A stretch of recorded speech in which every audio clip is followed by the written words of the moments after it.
Welcome to the Clear Admit MBA Admissions Podcast. I'm Graham Richmond, and this is your WireTaps for Monday, March 7th, 2022. I'm joined by Alex Brown from Cornwall, England. Alex, how are things going this week? Things are going well, Graham. Personally, obviously, we're still in the mix of the dreadful situation in Europe. But yeah, no, things are well. Yeah, I would say the same. It's just been really sad to see what's happening in Ukraine. Hopefully, we'll see as the days go by. Hopefully there'll be some resolution or at least some ceasefire. It would be nice to see. What about in the business school universe? We're still in interview season. Yeah, we're still in interview season. We're sort of getting toward the end of it. This upcoming week, we actually have a couple of schools releasing decisions. So Carnegie Mellon Tepper is first out of the gate on the US side. Wow. And INSEAD is also releasing decisions later this week. So the following week, so in a couple of weeks, it's just going to be mayhem. So this upcoming week's a little teaser for what to expect. Okay. Yeah. And I think I love it when we get into these decision weeks, as we call them, and we might have to get on Clubhouse and do something one of those weeks to sort of celebrate what hopefully will be good news for many of our listeners. So yeah, definitely good stuff. I want to put you on the spot and ask you a question going back to the conflict in Europe. I want to ask you, what do you think are any ramifications for our industry? Like, do you think that will this do anything to MBA applications? I mean, I have a number of thoughts in my head, but I don't know. I'm just kind of wondering if you have any ideas on what this might do, because I feel like it could, there could be some impact on the economy globally, obviously, from this conflict. So what's your take? Yeah, I think the global economy is going to go into a tailspin until things have gotten a little bit more certain in terms of what the future holds, because right now there's no certainty in anything. Yeah. It seems to me we're dealing with an irrational situation that is horrifying. So yeah, the economy is going to bite hard, and yeah, other things to consider.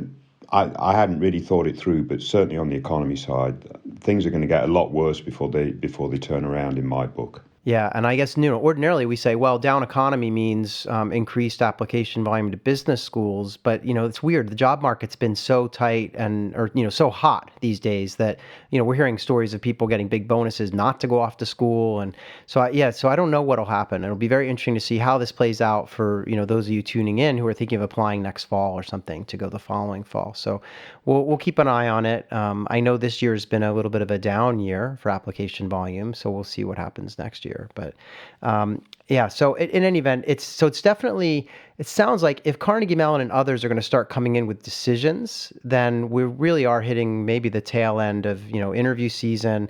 I did want to just remind people that it'd be great if you could leave an interview report after you've had your interview. It's a nice way to give back to the Clear Admit community and to all those candidates who are going to come, in your footsteps next season. So please post an interview report if you can.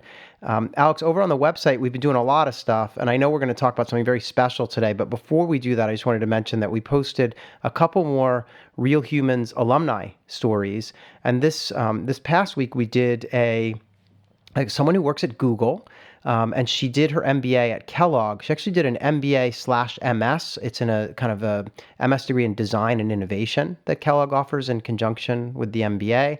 And she graduated in 21, so a recent grad working at Google. So that was kind of an interesting story. And then the other person that we profiled is a graduate of Georgetown McDonough, class of 2019, who works at the Boston Consulting Group. And what's interesting about this guy is that he's been there a couple of years now, so it's really interesting to see, the sort of progression. And, I just think I love this series because sometimes we get the perspective of someone who's just landed in a role and they know a lot about the recruiting process. And then other times we get folks who are maybe a couple of years out of business school and who have some perspective and have really seen how the MBA, pays off in terms of using the tools that they've picked up in class and everything. So the Georgetown alum, which office is he working at with BCG? Do you know? You know what? I can't remember. I feel like maybe it was. Well, I'd have to go back, and I think I've closed that window on my screen. But I'll dig it up as we're talking. But I just wondered whether it was government work in Washington D.C. because that's what you sort of associate maybe top programs in the DC area with. So if it's out in, let's say, San Francisco or whatever, that would be quite interesting. Yeah, I don't remember where he is, but I do remember one tidbit about this guy that you're going to love, is that he literally was a professional soccer player in MLS. So I guess that's the American League, which I know you would say is maybe. Is that a professional league? I knew you were going to go. That was a retirement league. Yeah. No. Anyway, he played soccer professionally in the United States. Huh. But yeah. So I just thought you would appreciate that. Yeah. Brilliant. Brilliant. Yeah. Very interesting profile. And then he went off to business school, and then he. I guess he started as a consultant at BCG, and now he's a project leader. But I'll try and find what office he's in. I can't remember where. So in any event, those are fun stories to read about, especially if you're, now you've been accepted to school, you're starting to really think about what the outcomes are. So speaking of outcomes, though, Alex, we finally introduced our new series on the website, which is we're calling Top MBA Career Placement Outcomes. It's a whole series of articles and content that co-founder of ClearAdmit, Elliot Ingram, has been working on for the last several weeks. And I don't know if you have any thoughts on this. We ran the first two articles in the series, which focused on regional placement coming out of the top 28 U.S. MBA programs. But any thoughts you want to share on the series or these articles in particular? Yeah, I mean, I'm really excited. This series is going to be ongoing for the next several weeks. Yeah. So we've got a lot of articles sort of queued up to, well, not actually finished, otherwise we'd publish them all now, but, in the pipeline to get out there. Yeah. And, each of the articles, I think, does contain one or two real interesting nuggets of insight. I mean, right now we're focused on regional placement and, just looking at the graph that shows the number of seats available in top programs on the West Coast versus the number of folks that work on the West Coast post-MBA, to me is very illuminating. And you see that the West Coast and the Northeast are the two regions that are, they're sort of 50-50. Well, they're even in terms of their percentages, right? And I would speculate, although we don't know this, so we didn't include it in our analysis, that if you'd have taken this graph, let's say 20 years ago, the Midwest would have been much better represented, and the West Coast would have been much less represented. So yeah. I'm assuming there's been a big shift as sort of the tech scene has become super important, and sort of and media and entertainment, and sort of at the cost potentially of sort of CPG, sort of manufacturing and other sort of things. Because historically, I assume the reason why we have outstanding MBA programs in the Midwest was because there was a big gravity of employment for top MBA candidates in the Midwest. I assume maybe McKinsey's still headquartered there or something, but it's just super interesting to see this sort of in graph form. So what we're used to seeing is each individual school telling us geographically the spread. What Elliot's been able to do is sort of combine all that data across all top schools and then analyze it, which I love it. And it'll get really interesting when we do it by industry and just so on and so forth. Yeah, in fact, this week we're going to run out a couple of additional pieces in this content series. And I believe one of them is going to be about finance. And I don't want to, no spoilers here, but there's some really interesting data in the finance placements from banking to private equity, all that stuff. So stay tuned. It's been really great to see the fruits of all the labor that's gone into this project. So stay tuned on that front. Speaking of placements, though, Alex, we did run an individual story about USC Marshall's stats that just came out. And, as you'd expect, 94% of their students had a job within 3 months. That's like a tiny bit shy of the 96% we see at some other schools, but, clearly a great number. $130,000 was the starting average salary for graduates from USC in the class of 21, and the average signing bonus was $29,000. So again, numbers pretty much in line with what you would expect. In terms of industry placements, I'll start there. 29% go into tech. 20% into financial services and 18% into consulting. The media, entertainment, and interactive gaming segment, they placed 13% of their students into that space. And then CPG, was 7%. So those are kind of the top 5 industry placements. When it comes to geography, 84% of the graduating class from USC landed on the West Coast. And, everything else is just sort of crumbs, right? 6% to the Northeast, 3% Southwest, 2% Midwest, 2% South, and 1% to the Mid-Atlantic. So any thoughts on that stuff, Alex? Yeah, I mean, you just proved what we just said in terms of Marshall, 84% to the West Coast.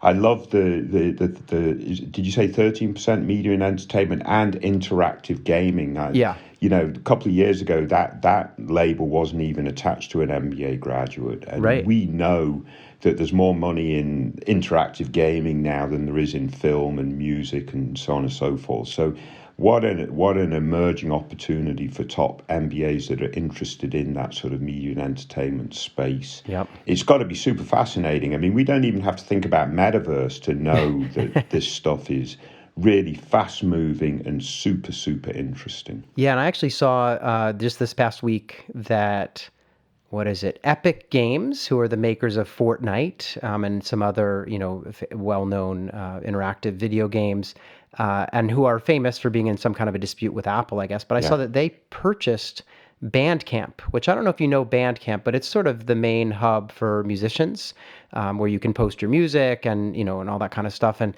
it's socialized in the sense that you follow different bands and like different bands, and so I just thought it was interesting to see that marriage. It really because video gaming is so interactive now, and I think it's just fascinating because Bandcamp has go ahead, sorry. Yeah. you can watch a concert on Fortnite. Yes, I believe you can. That's right.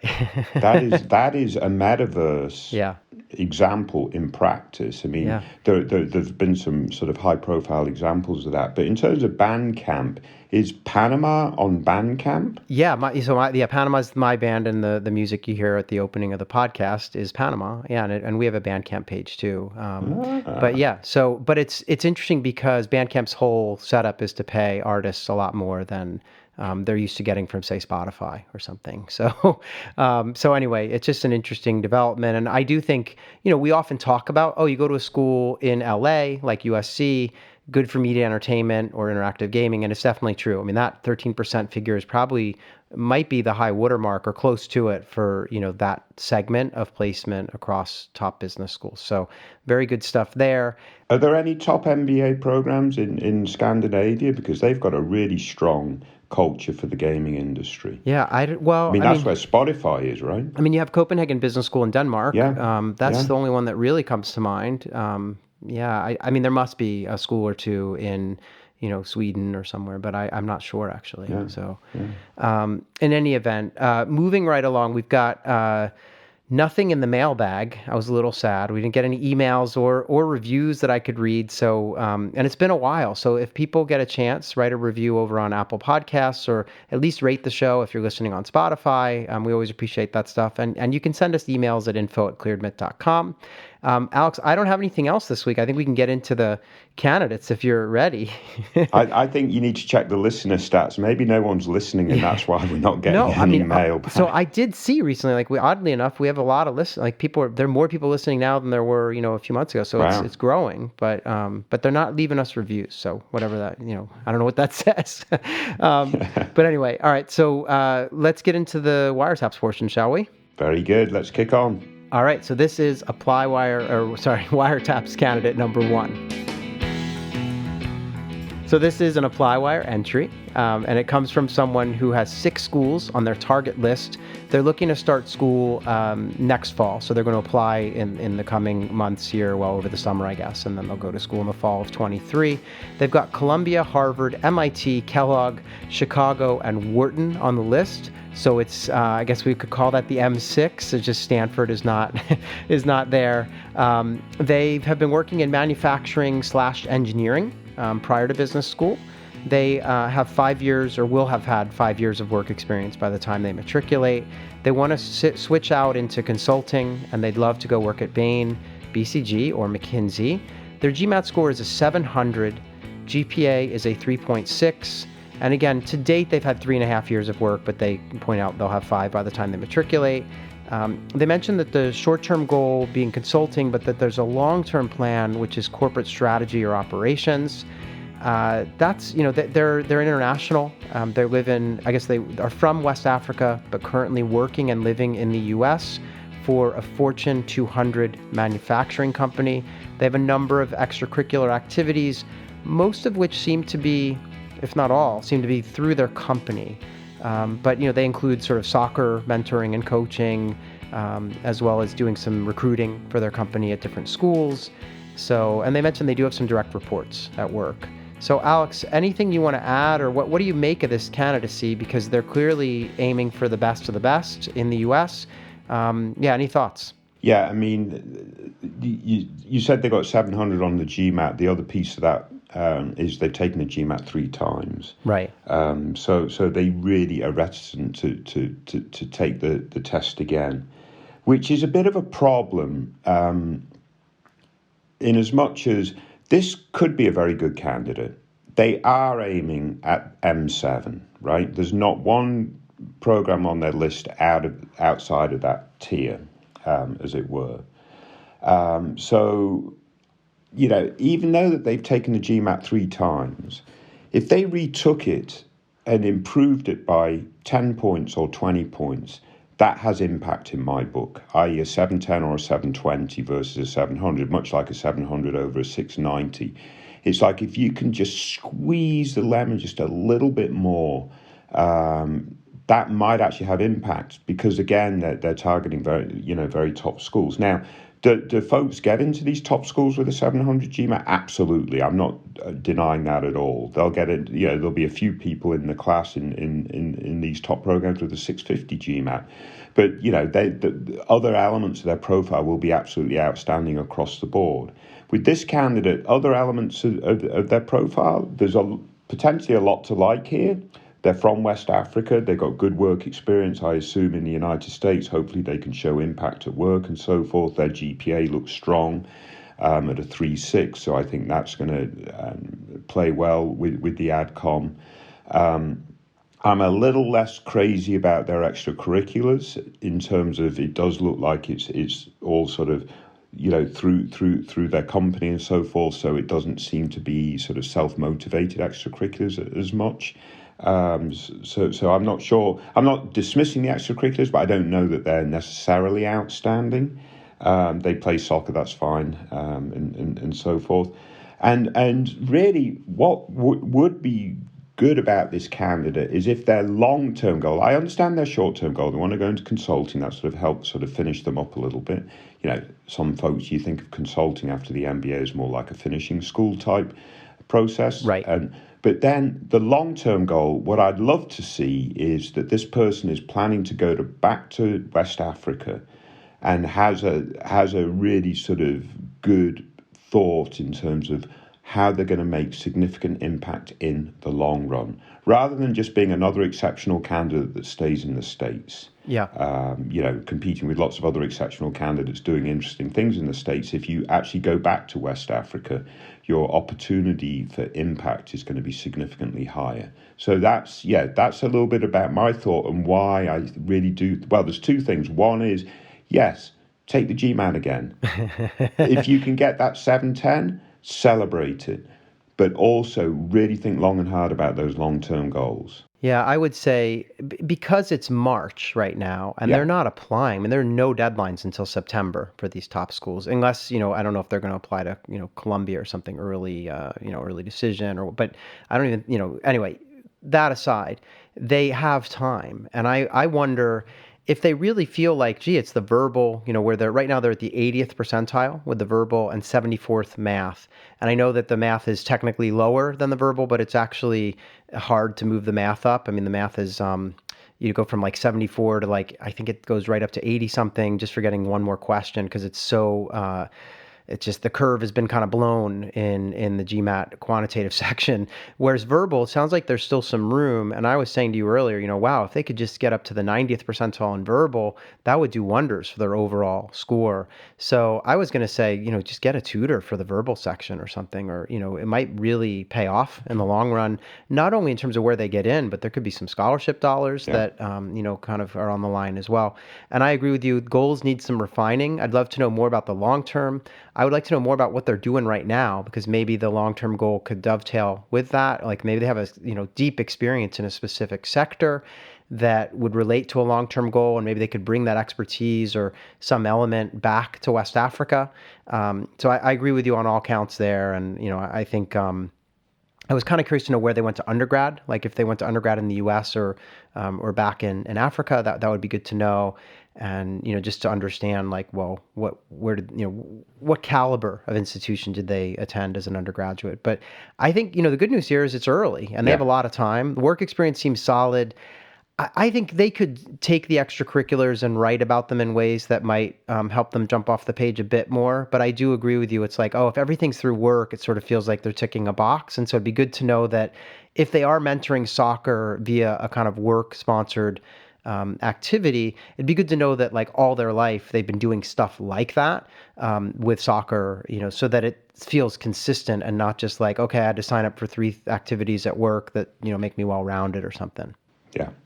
So I think, it sounds like our advice is work on your goals, reconsider another sitting of the GMAT if you can, and just make sure you're continuing to shine at work and push those extracurriculars, or think about ways to take the ECs even outside of the office, or outside of the office kind of related or sponsored activities. But again, I want to thank that person for posting. Yeah, just a couple of quick extra points there, Graham. Yeah, go ahead. Sure. One is the 700 might be good enough. I'm just saying, if you can squeeze the extra 10 points, that actually might make a big difference. Yeah.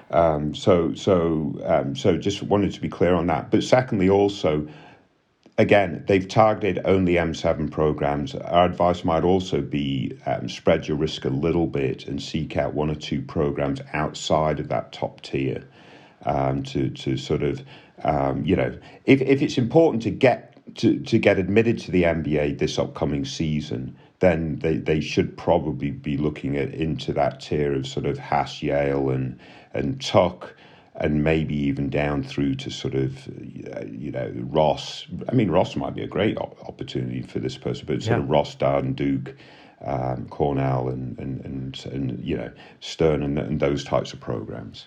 Yeah, that's actually really good advice. I hadn't thought about the fact that, they may, depending on, I think it's always high risk to only apply M7, right? So unless they're prepared to wait another year if they get rejected. But I would advise them absolutely. There are a couple of schools in that next group of, non-M7 that are really good at getting those MBB placements. And I think they could be fine. So good advice. Let's move on and talk about our next candidate, which is WireTaps candidate number 2. So this is another ApplyWire entry, but it's from someone, Alex, who is thinking of applying right now, kind of in round 3. And they've listed 3 target schools. They've got Cornell, Indiana Kelley, and UNC, Keenan Flagler. They've been working in biotech, or they did work in biotech for 2.5 years, and then left that and have been working in the service industry as an event management role for 2 years. So they want to get into pharma after business school. GPA is a 7.4 out of 10. This candidate is, as you might be able to tell from the GPA, located in India, where the scale is out of 10. They've had 5 years of work experience in total. They'd love to land in New York or Boston. And they indicate in their post that they're looking to connect with people who've applied and experienced the process for a GRE test waiver at these specific universities. And just to remind, that's Cornell, UNC, and Indiana. And they wrote, it would be really helpful if you guys could help me out as I'm looking to apply in round 3, and how to approach this aspect of it would be great. Thanks in advance. So, Alex, I know you have a strong point of view on this candidate, but what's your take? What do you want us to learn from this one? Yeah, I mean, the reason why I picked this candidate, well, one, they responded on ApplyWire, so that's always very good in the comments, but I mean, there are some basic strikes against this candidacy right from the get-go, which is unfortunate, right? They're planning to apply in round 3, but it looks like they're coming from an overrepresented sort of population in terms of the applicant pool. So they're going to be very challenged to get admissions in round 3 as they would have done actually in round 2. This type of candidate really needs to be targeting the first rounds. On top of that, they're coming at the process seeking out a test waiver. So that's limiting the admissions committee on data points that they can use to assess the candidacy, and really limiting the candidate's opportunity to really shine in the process. Yeah. So to me, that's kind of a little bit of a double whammy, which is going to make round 3 very difficult. Sort of on top of that, their work experience, it starts off in biotech for 2.5 years, and then they move to the service industry for the next 2 years. So I'm guessing that move was predicated or triggered with the COVID-19 pandemic or similar. Their goal is get the MBA and get into pharmaceuticals. So it seems like they're trying to navigate back to their more original sort of career path. So I'm thinking that basically it's a last-minute decision on their part to try to apply to round 3. They're like, you know what, I want to apply now because I need to get back into something that's interesting to me and get out of what I'm doing. But honestly, Graham, they're going to, in my book, they need to wait it out. They need to get that test score as high as they possibly can, do as much as they can between now and application to show that they're engaged, their impact, and so on and so forth, and wait until the first rounds of next season. Yeah, I agree. And I think, obviously the test waiver movement was sort of, came out of COVID, where for a time it was really difficult to have access to take the test, and schools kind of relaxed their standards. There's since been a bit of a movement about assessing whether these tests are really valuable or not. And that's a whole, we could have a whole episode on that. But I will say, I don't think when anyone wrote this stuff up at the 3 schools on their list that they were thinking we want to admit more overrepresented candidates with no test scores. Yeah. I just think, it is what it is. But it's, if you're coming from India overrepresented, you need, as you said, every data point possible that you can marshal to make your case, because you're facing very stiff competition. So I agree. I don't like the idea of a last minute application. We don't know this candidate's personal situation. I mean, maybe they were laid off or think they might be, and they're trying to get into school. But I still say they're going to be better served applying early, round 1, this coming cycle, and by taking the GRE or the GMAT before the application season really heats up here. So yeah, and I don't know. I mean, I had the same concern as you. It's sort of like biotech for 2.5 years, and then the service industry. It doesn't really. There's something that doesn't add up to me, and so I would love to know more about what happened. And because the fact that their goals are in pharma make you think, why didn't they stay in biotech? So right. There's some question marks, and I think all this adds up to just it's sounding like not a great idea to apply in the late rounds. I know schools are a little short on application volume this year, and maybe they would grant a waiver and take a look at this app, but I don't know. I'd be surprised if the person makes it through. Do you think that there's any benefit in them just throwing a Hail Mary and seeing what happens and then using that as a springboard for a round 1 app, or do you think it could just be bad? Well, I mean, they could possibly do that. And there might be a school that's, like you say, their apps are down, so they're going to reach a bit more aggressively. I think my answer to all that, though, is if they can wait till round 1 of next season, they'll have better opportunities than they'll have in round 3 of this season. For sure. Like by a country mile, especially if they do really well on the test score. Yeah. So that's the key. I mean, there will be a school that will admit them. I don't know if it's any of these 3 they've listed, because these 3 are all still very good schools. But there will be a school that will admit them if they desperately want to go in round 3. Yeah. Or this next season. But their opportunities will be much better round 1 of next season. Yeah, agreed. All right. Well, I want to thank that person for posting. Hopefully our advice, while it may not be what they want to hear, hopefully it is, constructive and helps them to kind of take the next step. Let's move on and talk about WireTaps candidate number 3. So as we've done the last several weeks, Alex, you've picked out a DecisionWire entry. It's an undecided candidate who applied to a number of schools. They applied to Chicago, Columbia, Cornell, Dartmouth, Duke, Harvard, MIT, Stanford, and Yale. And they've ended up with admits to Columbia, to Cornell, where they actually were awarded the Park Fellowship, which for those of you who are not aware is a fairly prestigious scholarship that involves full tuition. So I think it's like $150,000 scholarship. And then they're, I believe, on the wait list at MIT Sloan. So maybe we'll put that one aside for the moment, since they currently really just have the two offers. For those of you keeping score at home, they worked. They have a 730 on the GMAT, and they want to work in consulting at Bain, BCG, or McKinsey. They're located in New York, and they did leave us a note in which they indicated that they're just looking for perspective. They have this big scholarship at Cornell and no money from Columbia. And they're just wondering, does a named scholarship like the Park Fellowship hold any water? Is there any benefit to that, having that on your resume? And they mentioned, look, I know CBS is higher ranked, but I'm wondering if the scholarship could influence employers due to the risk that, that they're going to have obviously less debt. And so they're looking for potential reasons to consider Cornell here. So what would you do if you were in this candidate's shoes? Yeah, I mean, again, this is a classic sort of case that you get a really good scholarship from a school that's in a lower tier than the school that you get a straight admit with no money. Yeah. So, that again proves to me that the tier system that we've sort of adopted stands up to scrutiny. So it's not surprising. And the reason why I picked this post is because Elliot and a couple of other folks from the community weighed in with some really, really good insights in terms of how to make this decision and what to think about. I mean, one of the things they've got to think about is just their overall fit. Do they want to be in Columbia, in New York City, and all the advantages of that experience, or do they want to be in Ithaca, in a very different type of sort of environment, which has its advantages too.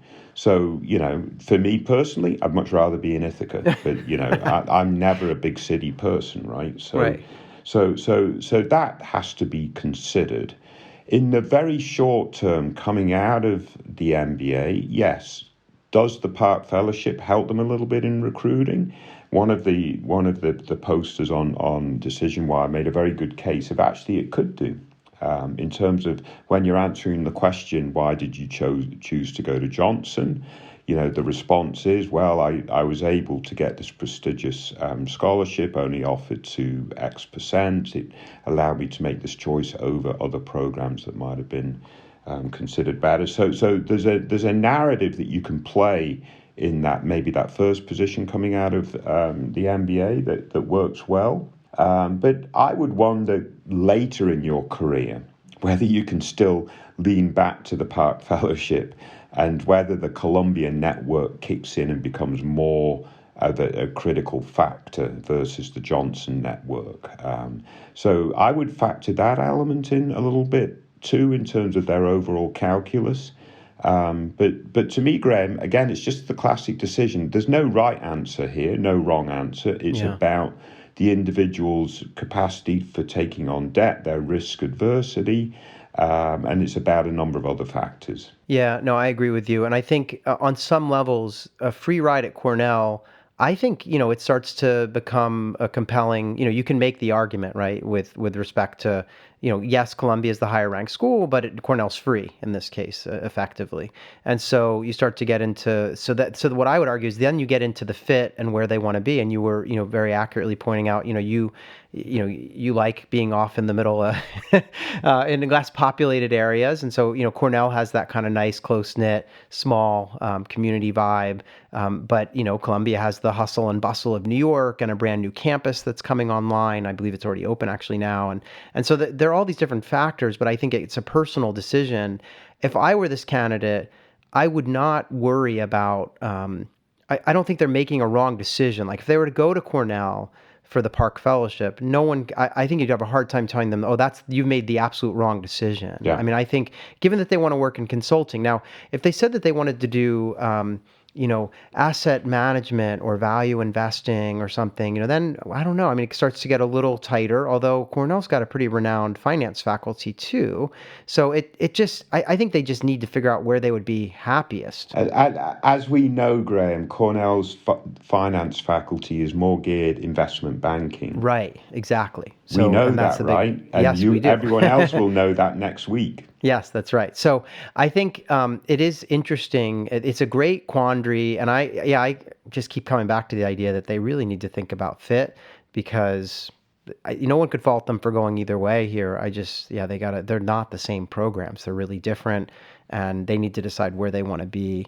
Are you worried at all about, obviously people often say, oh, go to an M7 to work at McKinsey, Bain, or BCG, but we know, the next batch of schools are also placing people there. And I would think if you have a Park Fellowship, you have a little bit of a leg up on the competition to get a job at MBB coming out of Cornell, but that's my view. Yeah. I mean, you got to think about it. I mean, according to the numbers produced by Elliot and other folks in this conversation, your opportunity to get into MBB from Cornell is quite apparent, as it is obviously from Columbia, even a bit more so at Columbia for sure. Yeah. But if you also factor in that, at Cornell, you're the big fish in the pond. Yeah. Versus at Columbia, you're one of the many fish seeking those same opportunities. You might even argue you got to.